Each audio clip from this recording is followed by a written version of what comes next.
नमस्कार। कार्यक्रम देशमा आजमा स्वागत छ। हामी लगातार देशभित्रको पछिल्लो अवस्थाको अपडेट गराइरहेका छौँ। हामी विशेषतः कोरोना संक्रमित भेटिएका जिल्लामा केन्द्रित छौँ।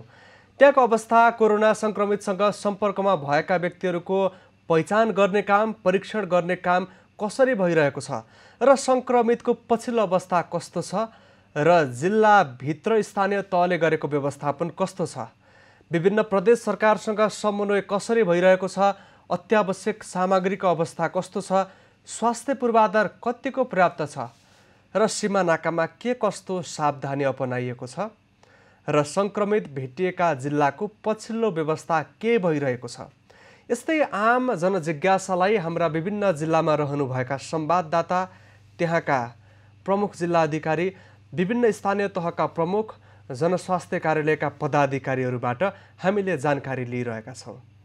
र कोरोना संक्रमित नेपालभित्र भेटिएपछि केही जिल्लामा त्रास बढेको छ र संक्रमितसँग सम्पर्कमा भएका व्यक्तिहरूको खोजी कार्य अगाडि बढाइएको छ। नेपालभरि अहिलेसम्म 75 जना व्यक्तिमा कोरोना भाइरसको संक्रमण देखा परेको छ। बाँकेमा हिजो एकै दिन 15 जना व्यक्तिमा कोरोना भाइरसको संक्रमण देखा परेपछि संक्रमितको संख्या 75 पुगेको हो।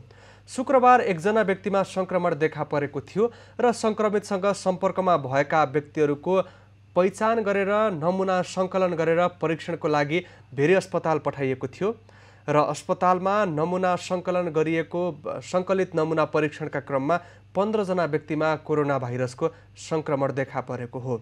उनीहरूलाई बाँकेको खजुरा गाउँपालिकामा रहेको कोरोना विशेष अस्पतालमा राखिएको छ र त्यहाँको अवस्था, व्यवस्थापन लगायत विषयमा हामी जानकारी लिनेछौँ।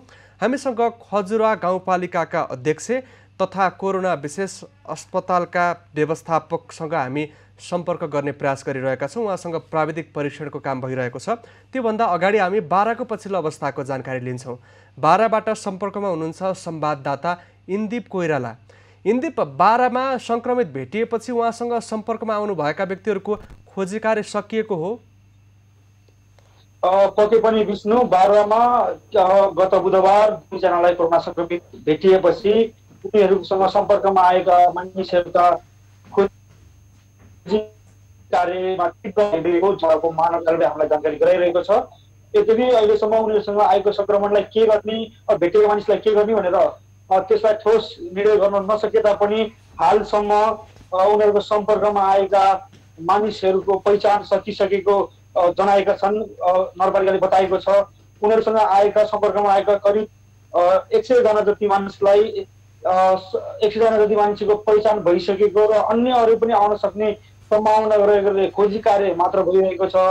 बारा जिल्लामा अहिले ऱ्यापिड टेस्ट किट अथवा बिटिआर मेसिन दुईटै चेक गर्ने उपकरणहरू नभएको कारणले गर्दाखेरि उनीहरूसँग संक्रमितमा आएको मानिसहरूलाई परीक्षण भन्ने गर्न बाँकी छ। विष्णु, इन्दीप, अब परीक्षणको लागि अत्यावश्यक पर्ने सामानको अभावमा परीक्षणै रोकिने अवस्था आएको हो? पक्कै पनि विष्णु, यहाँ परीक्षण गर्न अति आवश्यक सामानहरू नहुँदा परीक्षण रोकिने अवस्था आएको होइन कि परीक्षण रोकिसकेको छ।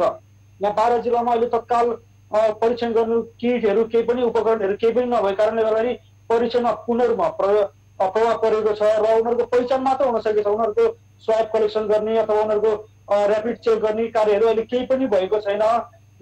त्यो परीक्षण उपकरण कमीले गर्दाखेरि अहिलेसम्म उनीहरूको तत्काल केही पनि नभएको यहाँ बारा जिल्लाका जिल्ला प्रमुख अधिकारी, स्वास्थ्य प्रमुखले पनि हामीलाई बताइरहनु भएको छ। विष्णु, इन्दीप, अब पहिचान भएका व्यक्तिहरूलाई अहिले नमुना सङ्कलन गर्ने सामान अभाव भएपछि नमुना सङ्कलन गर्न त सकिएको छैन। उनीहरूलाई कहाँ राखिएको छ, कसरी व्यवस्थित गरिएको छ? विष्णु, उनीहरूसँग सुरुमा 2 जना संक्रमित भेटिएका आफन्त परिवारहरू गरेर जम्मा 7 जनालाई अहिले आइसोलेसन वार्डमा सिमरामा ल्याएर सिमराजितपुर अस्थायी विशेष कोरोना अस्पतालमा राखिएको छ र उनीहरूको स्वाब टेस्टको लागि तेब्रो अस्पतालमा पठाएर पहिलो चरणमा नेगेटिभ आएको बुझिएको छ र अहिले उहाँहरूलाई नछोडेर 14 दिन चाहिँ कम्तीमा क्वारेन्टाइनमा राख्ने भनिएको छ। यद्यपि बाँकी रहेका अरू मानिसहरूलाई भने चेक कसरी गर्ने, क्वारेन्टाइनमा राख्ने या नराख्ने यो विषयको निर्णय चाहिँ अहिले जिल्ला प्रशासन कार्यालय जितपुर सिमराउको महानगरपालिकाले ठोस निर्णय लिन सकेको छैन। उनीहरूको पहिचान गरेर घरमा सेल्फ क्वारेन्टाइनमा बस्न मात्र आग्रह गरेको अवस्था छ। विष्णु, इन्दीप, व्यक्तिहरूलाई पहिचान गर्ने काममा ढिलाइ हुनु, व्यवस्थापन गर्नका लागि कठिनाइ हुनु त्यहाँका विभिन्न निकायबीच समन्वय हुन नसकेर यस्तो भइरहेको हो? पक्कै पनि तपाईँले भने जस्तो केही हदसम्म स्वास्थ्य र उपमहानगरपालिका र प्रशासनको समन्वय अलिकति नभएको चाहिँ बुझिन्छ। तर ठ्याक्कै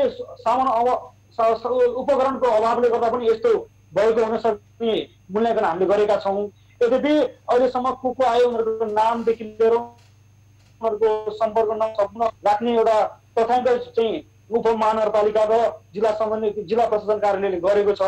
स्वास्थ्यमा सामग्री नआएको विभिन्न मन्त्रालयमा पत्रचार गरेको प्रदेशदेखि लिएर केन्द्र सरकारसँग उनीहरूले सुरुका दिनबाटै उपकरणहरू मागे पनि उपलब्ध गर्न नसकेकोले यस्तो समस्या आएको देखिएको छ। विष्णु, सामान कहिलेसम्म आउने केही जानकारी छ?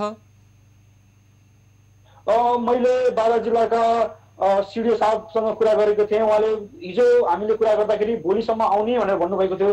यद्यपि त्यो सामान भने आइसकेको छैन, पत्रचार गरिरहेको उहाँले बताउनु भएको छ र सकभर जतिसक्दो चाँडो लिएर आउन प्रयास गर्ने र 1-2 दिनभित्र आउने अहिलेसम्म हामीले पाएको जानकारी यति नै छ। विष्णु, संक्रमित भेटिएका ठाउँको व्यवस्था के गरिएको छ र आसपासका व्यक्तिहरूको माग के छ?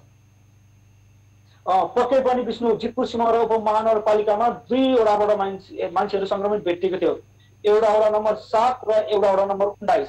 वडा नम्बर 7 मा देशको वीरगञ्जदेखि काठमाडौँ जोडिने मुख्य नाका भएको कारणले गर्दा त्यो ठाउँलाई सिल गर्न नसकेको जितपुर सीमा र उपमहानगरपालिकाले बताएको थियो भने 19 नम्बर वडालाई भने पूर्ण रूपमा सिल गरिएको छ।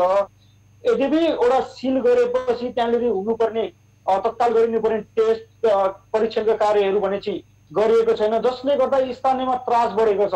कतै हामीलाई पनि कोरोनाले छोएको छ कि परीक्षण नहुँदाखेरि अझै यो संक्रमण भयावह हुने हो कि भने यहाँ स्थानीयहरू चाहिँ अलिकति त्रसित भएको अवस्था छ। विष्णु, जिल्लाभित्रको समग्र व्यवस्था चाहिँ कतिको प्रभावकारी छ र सीमा नाकामा गरिएको व्यवस्थापन चाहिँ कतिको प्रभावकारी देखिन्छ? सीमा नाकाको कुरा गर्ने हो भने विष्णु, बारा जिल्लामा करिब 62 किलोमिटर हामी भारतसँग सिमानामा जोडेको यो क्षेत्रमा अहिले सशस्त्र प्रहरी बलले प्रत्येक 5 देखि 700 मिटरमा एक-एकजना जवानलाई अनिवार्य रूपमा हातमा पन्जा, आँखामा चस्मा र मास्क लगाएर खटाएको अवस्था छ। जुन हिसाबले हेर्ने हो भने त्यहाँबाट नेपालबाट इन्डिया र इन्डियाबाट नेपाल आउन सक्ने अलिकति अवस्था देखिँदैन। त्यसै गरी भारतबाट नेपाल छिर्न खोजेका 17 जनालाई नेपाल सशस्त्र प्रहरीले समातेर भारतका प्रहरी एसएसपीलाई बुझाएको थियो भने आजसम्मको मितिमा 140 जना नेपालीहरू इन्डिया प्रवेश गर्न खोज्दै गर्दा उनीहरूलाई समातेर कोहीलाई आफ्नो आफन्तलाई जिम्मा लाएर होम क्वारेन्टाइनमा र कतिलाई क्वारेन्टाइनमा राखेको अवस्था छ।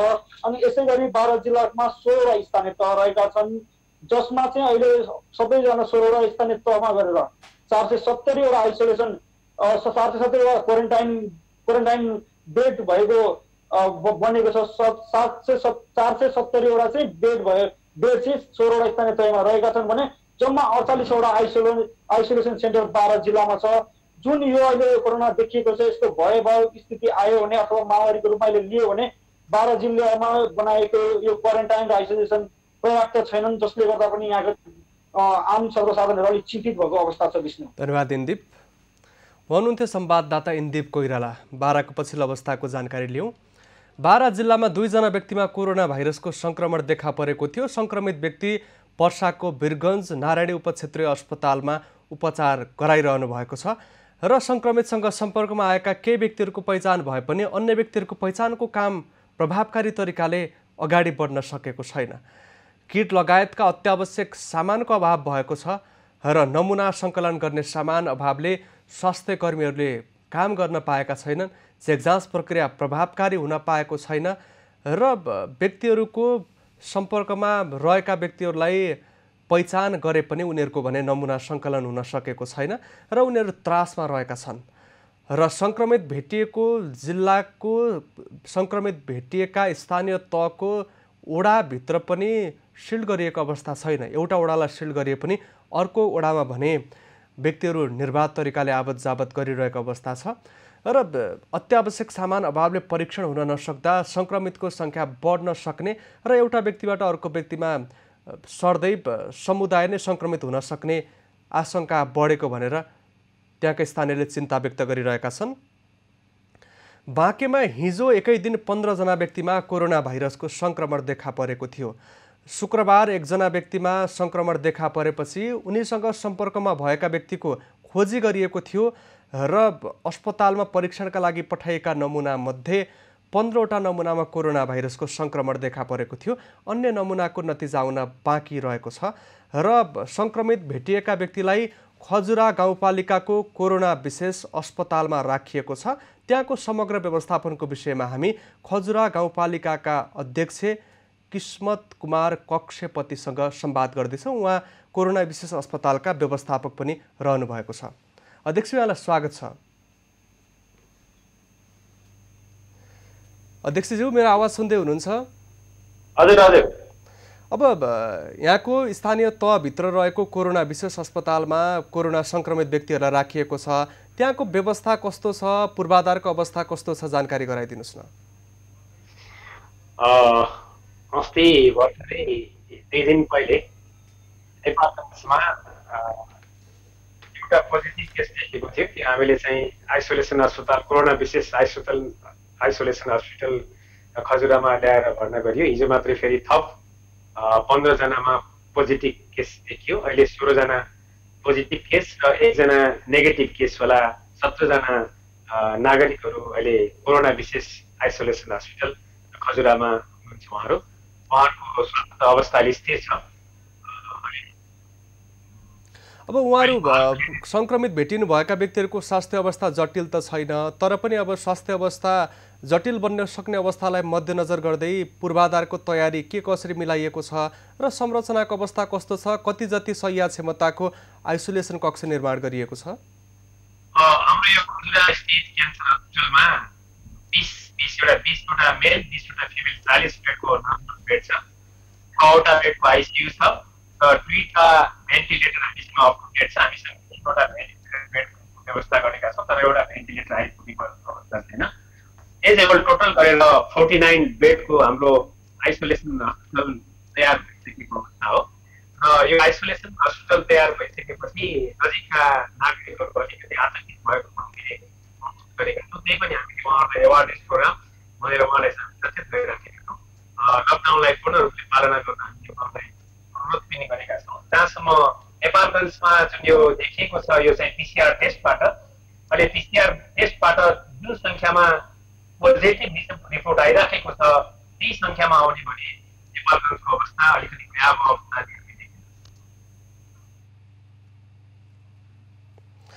हामीले खजुरा गाउँपालिकाका अध्यक्ष किस्मत कुमार कक्षपतिसँग त्यहाँको पछिल्लो अवस्थाको जानकारी लिने प्रयास गरिरहेका छौँ। प्राविधिक कारण उहाँसँगको सम्पर्क अवरोध भएको छ र उहाँसँग हामी सम्पर्क गर्ने प्रयास गरिरहेका छौँ। त्यहाँको पछिल्लो अवस्थाको हामी जानकारी लिनेछौँ र खजुरा गाउँपालिकाको त्यहाँ स्थापना गरिएको कोरोना विशेष अस्पतालमा बाँकेका कोरोना सङ्क्रमित व्यक्तिलाई राखिएको छ र समग्र व्यवस्था कसरी भइरहेको छ र खजुरा गाउँपालिकाले गरेका विभिन्न पहल र प्रयासका विषयमा पनि हामी संवाद गर्ने तयारी गरिरहेका छौँ।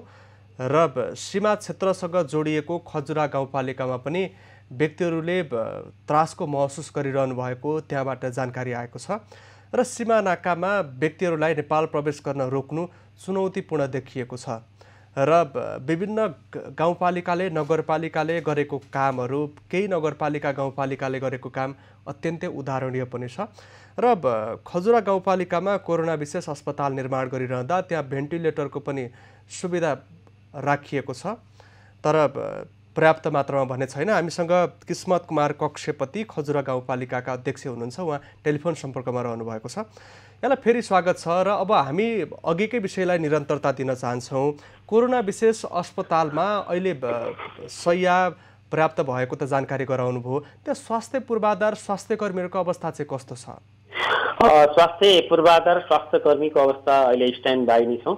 हामीसँग मेडिकल अधिकृत लगायत चाहिँ नर्सिङ स्टाफहरू 23 जना चान्सन हुनुहुन्छ र मलाई जहाँसम्म लाग्छ स्वास्थ्य सेक्टरका साथीहरूले निकै नै इमान्दारिताका साथ मेहनतका साथ काम गरिराख्नु भएको छ। यसमा हामी साथ पनि दिइराखेका छौँ र जहाँसम्म लाग्छ अहिलेको चाहिँ नेपालगञ्जको परिस्थिति हेर्दाखेरि यही रिपोर्टिङमा आउने भने यहाँको अवस्था अलिकति पोजिटिभ केस बढी आउने सम्भावना हामीले देखिराखेका छौँ। तसर्थ स्थानीय सरकार लगायत प्रदेश सरकार र सङ्घीय सरकार पनि यसमा सचेत हुनुपर्छ र भइराखेको छ। यो सबै कुराको जानकारी हामीले प्रदेश नम्बर 5 का माननीय मुख्यमन्त्रीज्यू लगायत केन्द्रीय सरकारलाई पनि हामीले जानकारी गराइसकेका छौँ। मेरो जानकारीमा आएअनुसार हिजो चाहिँ स्वास्थ्य मन्त्रालयका महानिर्देशक महेन्द्र श्रेष्ठजीसँग पनि कुराकानी भएको थियो। PCR किट्स र चाहिँ PPE लगायतका स्वास्थ्य सामग्रीहरू आज बिहान 3 बजे काठमाडौँबाट हिँडिसकेको छ। सायद अब 11-12 बजेसम्म अब एकछिनपछि त्यो सामान आउने सम्भावना छ। सम्पूर्ण कुराको जानकारी हामीले प्रदेश सरकार र केन्द्रीय सरकारलाई पनि गराइसकेको अवस्था हो। अब पूर्वाधार निर्माण गर्नुभएको छ, कोरोना संक्रमितको संख्या अझ बढ्न सक्ने आकलन भइरहेका छन्। 50 शैय्या करिब 50 शैय्याको विशेष अस्पताल छ। अन्य कोरोना संक्रमित भेटिएको अवस्थामा पनि तत्काल पूर्वाधार निर्माण गरेर राख्न सकिने सम्भावना छ। मैले भर्खरै सुने अनुसार प्रदेश नम्बर 5 का माननीय सामाजिक विकास मन्त्री नेपालगञ्ज आइसक्नु भएको छ। थप चाहिँ कोरोना विशेष अस्पताल बनाउनको निमित्त मैले भर्खरै सुने अनुसार त्यहाँ केही ठाउँको स्थलको निरीक्षण भइराखेको छ। अर्को कुरा हामीले अब यो खालको रिपोर्ट पोजिटिभ केसेसहरू हुन थाल्यो भने भेरी अञ्चल अस्पताल कोलपुरको मेडिकल कलेजलाई पनि हामीले कोरोना विशेष अस्पतालको रूपमा अलि पूर्ण तयारीका साथ अगाडि बढाउनु पर्ने आवश्यकता हामीले महसुस गरेका छौँ। अब यहाँ त्यहाँभित्रको व्यवस्थापन समितिमा पनि रहनु भएको छ। व्यवस्थापनको लागि अहिले चुनौतीहरू कठिनाइहरू केही देखिएको छ? अब यहाँ माननीय भौतिक विकास मन्त्री प्रदेश नम्बर 5 का बैजनाथ चौधरीजीको संयोजकतामा 9 सदस्यीय व्यवस्थापन समिति गठन भएको छ। त्यसमा म पनि छु। भोजन आवास र चाहिँ यातायात व्यवस्थापन समितिको संयोजक म आफै छु र त्यसमा हामीले चाहिँ भोजनको लागि हामीले नेपालगञ्जबाट प्याकिङ खानाको व्यवस्थापन गरेका छौँ। बिहानको ब्रेकफास्ट, दिउँसोको लन्च, दिउँसोको आइटी र त्यसपछि साँझको डिनरको व्यवस्था छ। अनि आइसोलेसनमा काम गर्ने डाक्टर, नर्सेस र अन्य स्टाफहरूलाई केही दिनपछि हामीले फेरि क्वारेन्टाइनमा राख्नुपर्ने हुन्छ। त्यो क्वारेन्टाइनको व्यवस्था पनि हामीले चाहिँ होटलको म्यानेजमेन्ट गरिसकेका छौँ, यातायातको व्यवस्थापन गरिसकेका छौँ। सबै म्यानेजमेन्ट टिमहरू हामीले चाहिँ स्ट्यान्ड बाई राखेका छौँ।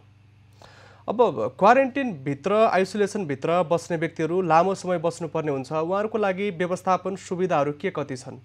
उहाँहरू कम्तीमा 1 हप्ता र बढीमा 2 हप्ता त्यही नै बस्नुहुन्छ। 24 घण्टा उहीँ बस्नुहुन्छ। उहाँहरू बाहिर निस्कनु हुँदैन र त्यो उहाँको डेट अफ भइसकेपछि 2 हप्ताभित्र अथवा 1 हप्ताभित्र पुरा भइसकेपछि उहाँहरू घरको परिवारसँग बस्नु हुँदैन। सिधा उहाँहरू चाहिँ हामीले होटलमा राख्छौँ, क्वारेन्टाइनमा राख्छौँ र 2 हप्ता क्वारेन्टाइनमा राखिसकेपछि मात्रै उहाँहरू घर परिवारसँग एडजस्ट हुन सक्नुहुन्छ।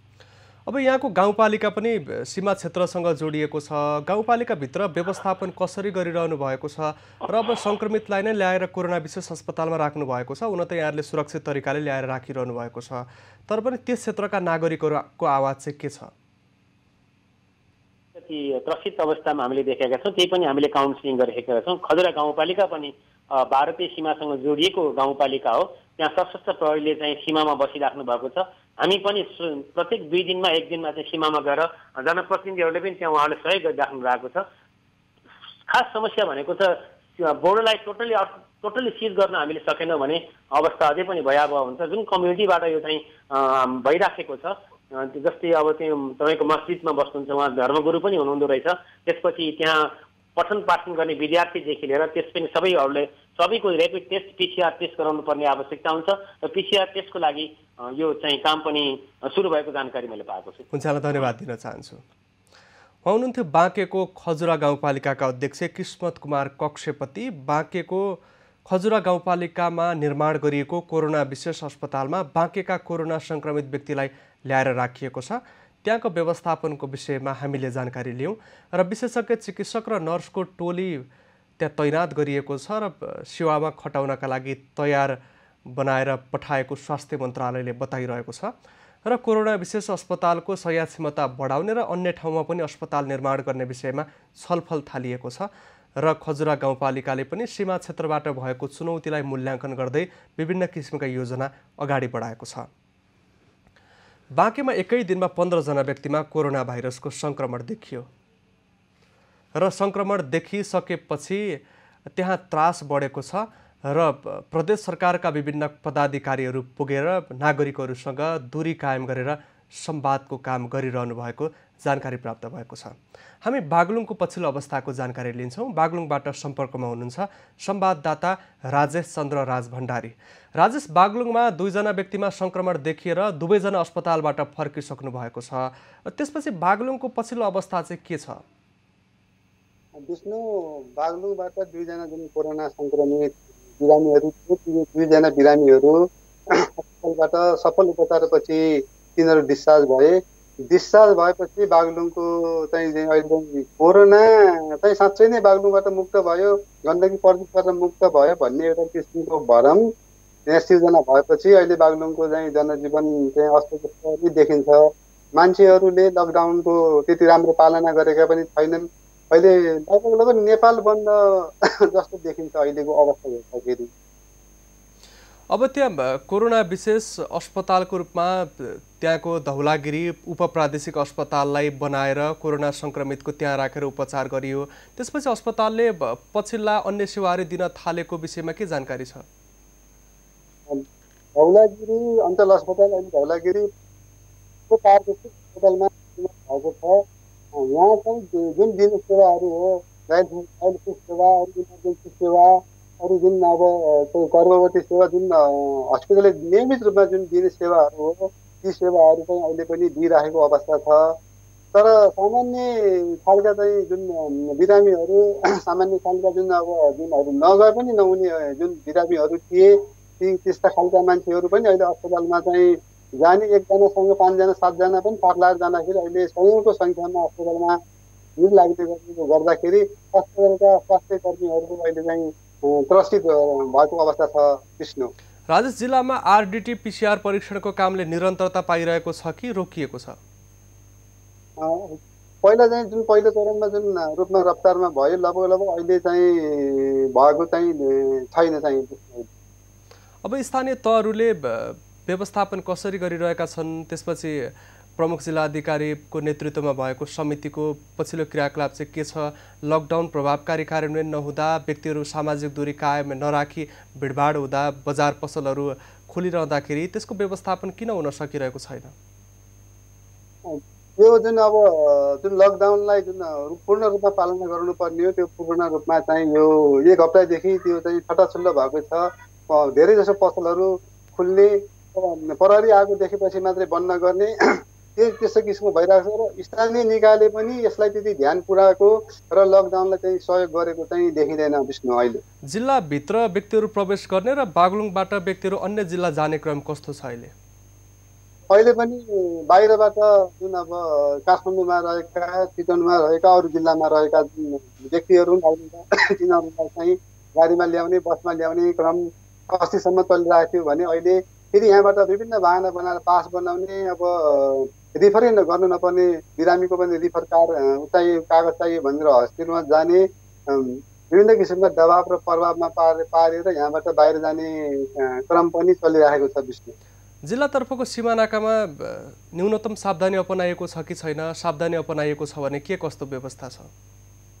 जति म्याग्दीले यो लकडाउनलाई सीमानाकामा जति सावधानी अपनाएको छ, बागलुङको हकमा भने त्यो चाहिँ ठिकै देखिन्छ। बागलुङको हकमा त्यति प्रभावकारी चाहिँ छैन। विष्णु, हुन्छ, राज, धन्यवाद यहाँलाई। हुनुहुन्थ्यो संवाददाता राजेश चन्द्र राज भण्डारी बागलुङबाट। बागलुङमा 2 जना व्यक्तिमा कोरोना भाइरसको संक्रमण देखा परेको थियो। 2 जना धौलागिरी उपक्षेत्रीय अस्पतालमा उपचार गराएपछि घर फर्किनु भएको छ। दुवैजनाको स्वास्थ्य अवस्था सामान्य छ। उहाँहरू अहिले होम आइसोलेसनमा रहनु भएको छ र 2 जना व्यक्तिको उपचार सकिएपछि बागलुङमा केही समय त्रास बढेको भए पनि अहिले नागरिकहरू स्वतन्त्र तरिकाले घरबाट बाहिर निस्किरहेका छन् र लकडाउनको प्रभावकारी तरिकाले कार्यान्वयन भइरहेको छैन। बजार पसलमा पनि प्रहरीको निगरानीको समयमा मात्रै बन्द गर्ने गरिएको छ र अन्य समयमा व्यक्तिहरूले भौतिक दूरी, सामाजिक दूरी कायम नगरी हिँडडुल गर्ने गरेको, व्यक्तिहरू भेटघाट गर्ने गरेको जानकारी आएको छ र जिल्ला प्रवेश गर्ने ठाउँमा पनि न्यूनतम सावधानी अपनाइएको छैन। आरडिटी र पिसिआर विधिबाट परीक्षण गर्ने काम पनि रोकिएको छ र जिल्लाभित्रबाट व्यक्तिहरू बाहिरिने क्रम र अन्य जिल्लाबाट बागलुङतर्फ व्यक्तिहरू भित्रिने क्रम रोकिएको छैन र न्यूनतम सावधानी अपनाउनका लागि पटक पटक आग्रह गरिए पनि बागलुङमा भने कार्यान्वयन भएको छैन। विभिन्न जिल्लाको पछिल्लो अवस्थाको जानकारी गराइरहेका छौँ। हामी विशेषतः कोरोना संक्रमित भेटिएका जिल्लामा केन्द्रित भइरहेका छौँ र त्यहाँको अवस्थाको बारेमा त्यहाँ रहनुभएका हाम्रा संवाददाताहरूबाट जानकारी गराइरहेका छौँ। केही जिल्लामा सीमासँग जोडिएका, भारतसँग सीमा जोडिएका जिल्लामा कोरोना भाइरसको संक्रमण देखा परेको छ र संक्रमितसँग सम्पर्कमा भएका व्यक्तिहरूको खोजी कार्य अगाडि बढाइएको भए पनि परीक्षण गर्नको लागि अत्यावश्यक पर्ने स्वास्थ्य सामग्री, केमिकलको अभाव हुँदा प्रभावकारी तरिकाले नमुना सङ्कलन गर्न सकिएको छैन। परीक्षणको काम अगाडि बढाउन नसकेको जानकारी आएको छ। विभिन्न जिल्लाको पछिल्लो अवस्थाको जानकारी गराउने यो क्रम जारी रहनेछ। हामीसँगै रहनुहोला।